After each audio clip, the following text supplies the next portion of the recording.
The City Council is proposing an array of different ideas. Some of them are great. I'm going to focus on the cap, which the stated purpose of that is to limit congestion in the central business district of Manhattan. The problem is most of Uber's trips are actually happening in the boroughs.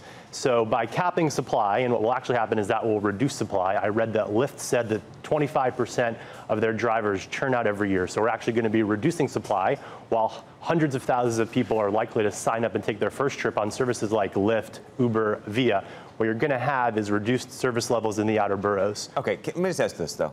There clearly is a congestion problem in Manhattan. Yes. At the very minimum, if not, by the way, some of the other boroughs. Yeah. It's real. Yes. At the same time, we should also just mention taxi drivers who thought they had a compact with the city over in the Medallion and what that meant have been left completely and utterly in the lurch. What do you do about those two issues? Well, I think if congestion in the CBD is a concern, then a proposal should address that specifically. We have technology that could just hypothetically limit the number of cars in those problem areas during those problem times. I don't think anyone is saying that we have a congestion problem in Bushwick at 10 p.m. on a Saturday night.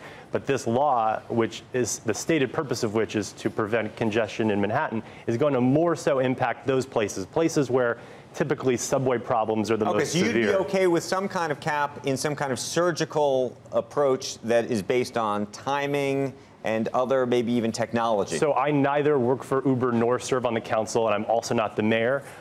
So it doesn't really matter what I think, but as someone who's interested in this from a policy perspective, I think the technology and the know-how is there to have a more surgical approach. Like a congestion pricing. 2.7 million cars are coming into New York City every day. There are a lot of Ubers. Unlike taxis, they're only on the road about 30 hours a week. This feels a lot like the conversation we had 3 years ago, and there's been a long time to study it. In fact, after that law didn't go through in 2015, they did spend time to do a study and found that while every incremental car increases congestion, there's not a specific FHB problem. What do you do about the taxi driver who spent a lot of money? I think that's a myth. Taxi drivers don't own the medallions. There are medallion owners. Most of those taxi drivers don't own it. They're working for minimum wage. It's never a good thing when asset values go down. I think if you look, without getting too much in the weeds, the big ascension in values have been in the last 15 years. I think if you were to do like a discounted cash flow analysis on what a medallion is worth, pricing it at $1 million is insane. A lot of that happened because corporate medallion owners would bid up the price to market the rest of their portfolio. I don't want to get too crazy about this. There are obviously taxi drivers that are hurting. I have no direct knowledge of this. I read that there was a proposal for a relief fund that was flatly denied by the council and the mayor.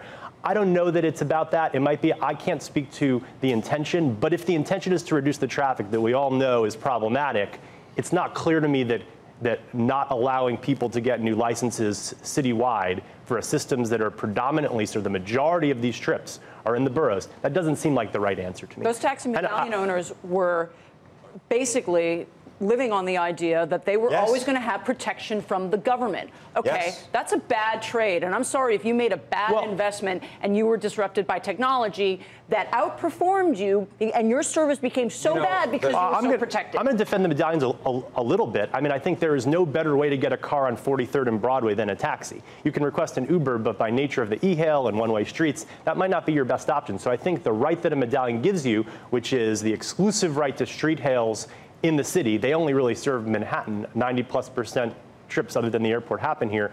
That is intact. We're going to leave the conversation there. It's a longer one, though. It's a great debate. It is a longer one, but today's the day.